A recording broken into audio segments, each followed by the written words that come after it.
വിദ്യാർത്ഥി പ്രക്ഷോഭത്തെ പിന്തുണച്ച് പരിപാടി സംഘടിപ്പിച്ചതിൽ പോലീസ് കേസെടുത്തതിനു പിന്നാലെ റാപ്പർ വേടൻ നടത്തുന്ന പദയാത്ര ഇന്ന് കൊച്ചിയിലാണ് ആസാദി യാത്ര എന്ന പേരിൽ പരിപാടി സംഘടിപ്പിക്കുന്നത്.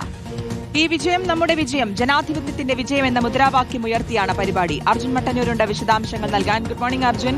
ഈ കേസ് പിൻവലിക്കാൻ കഴിയുമോ എന്ന് നോക്കട്ടെ എന്നൊക്കെ ആഭ്യന്തരമന്ത്രി പറഞ്ഞിരുന്നു. പിന്നീടൊന്നും ഉണ്ടായിട്ടില്ല. ഇതിൽ വലിയ പ്രതിഷേധമൊക്കെ നടക്കുകയും ചെയ്യുന്നുണ്ട്. എന്തായാലും ഇന്നിപ്പോൾ വേടന്റെ പരിപാടി എപ്പോൾ എങ്ങനെ?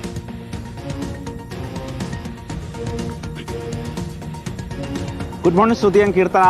നേരത്തെ ഡൽഹി പ്രക്ഷോഭവുമായി ബന്ധപ്പെട്ട് വലിയ പ്രതിഷേധം രാജ്യവ്യാപകമായി ഉയർന്ന സാഹചര്യത്തിലാണ് കൊച്ചിയിലും സമാനമായ പ്രതിഷേധ പരിപാടികൾ ഉണ്ടായത്. അതിന്റെ ഭാഗമായിട്ടാണ് കൊച്ചി പനമ്പള്ളി നഗറിലെ സെൻട്രൽ പാർക്കിൽ അവിടെ വേടനും അതോടൊപ്പം തന്നെ CK വിനീത് അടക്കമുള്ളവർ പങ്കെടുത്ത ഒരു പ്രതിഷേധ പരിപാടി സംഘടിപ്പിച്ചത്. പക്ഷേ ഈ പരിപാടി നടന്ന് അതിന് തൊട്ട് പിന്നാലെ തന്നെ എറണാകുളം സൗത്ത് പോലീസ് ഇതിൽ കേസെടുക്കുകയായിരുന്നു. അതായത് സഞ്ചാര സ്വാതന്ത്ര്യം തടസ്സപ്പെടുത്തി, അതോടൊപ്പം തന്നെ മുൻകൂർ അനുമതി വാങ്ങിയില്ല തുടങ്ങിയ ആരോപണങ്ങൾ ഉന്നയിച്ചുകൊണ്ടാണ് കേസെടുത്തത്. അതിനെതിരെ വലിയ പ്രതിഷേധമാണ് ഉയർന്നുകൊണ്ടിരിക്കുന്നത്. ഇന്നലെ പ്രതിപക്ഷ നേതാവ് അടക്കം വലിയ പ്രതിഷേധം ഉയർത്തുകയും ചെയ്തിരുന്നു.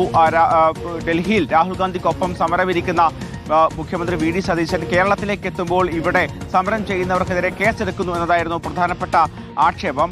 അതോടൊപ്പം തന്നെ ഇന്നലെ ആഭ്യന്തരമന്ത്രി പറഞ്ഞ പ്രധാനപ്പെട്ട ഒരു കാര്യം, ഈ കേസെടുക്കേണ്ട സാഹചര്യം ഇല്ലായിരുന്നു, കേസ് പിൻവലിക്കാൻ കഴിയുമോ എന്ന് പരിശോധിക്കുമെന്നും ആഭ്യന്തരമന്ത്രി രമേശ് ചെന്നിത്തല പറയുകയും ചെയ്തിരുന്നു. എന്തായാലും നേരത്തെ ഈ സമരത്തിന്റെ തുടർച്ച എന്നോണമാണ് ഇന്ന് കൊച്ചിയിൽ ഒരു ആസാദി യാത്ര എന്നൊരു പരിപാടി പ്രഖ്യാപിച്ചത്. പക്ഷേ ഇന്നലെ സമരം അവസാനിച്ച സാഹചര്യത്തിൽ സ്വാഭാവികമായും ഇത് നമ്മുടെ വിജയം, ജനാധിപത്യത്തിന്റെ വിജയം എന്ന മുദ്രാവാക്യം ഉയർത്തി ആ പരിപാടി സംഘടിപ്പിക്കാനാണ് ഇപ്പോൾ തീരുമാനിച്ചിരിക്കുന്നത്. ഇന്ന് ഉച്ചയ്ക്ക് 3 മണിക്ക് ശേഷമാണ് ഈ പരിപാടി നടക്കാൻ പോകുന്നത്.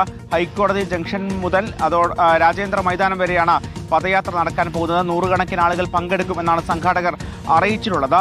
വേടനടക്കം പങ്കെടുക്കുന്നുണ്ട്. അതിൽ ഭരണഘടനയേന്തി ഇത്തരത്തിൽ ഹൈക്കോടതി മുതൽ രാജേന്ദ്ര മൈതാനം വരെ പദയാത്ര നടത്താനാണ് ഇപ്പോൾ തീരുമാനിച്ചിരിക്കുന്നത്. അതേസമയം ആഭ്യന്തരമന്ത്രി ഇത്തരമൊരു പ്രഖ്യാപനം നടത്തിയെങ്കിൽ പോലും ആ കേസ് പിൻവലിക്കുമോ എന്ന കാര്യത്തിൽ പോലീസ് ഇതുവരെ വ്യക്തത വരുത്തിയിട്ടില്ല. എന്തായാലും ഒരു ഭാഗത്ത് പ്രതിഷേധം കനക്കുകയാണ്.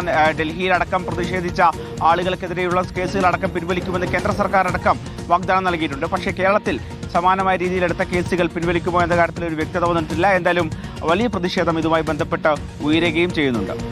എന്തായാലും റാപ്പർ വേടൻ നടത്തുന്ന പദയാത്ര ഇന്ന് കൊച്ചിയിലാണ് ആസാദി യാത്ര എന്ന പേരിൽ പരിപാടി സംഘടിപ്പിക്കുന്നത്. അർജുൻ മട്ടന്നൂരാണ് വിശദാംശങ്ങൾ നൽകിയത്.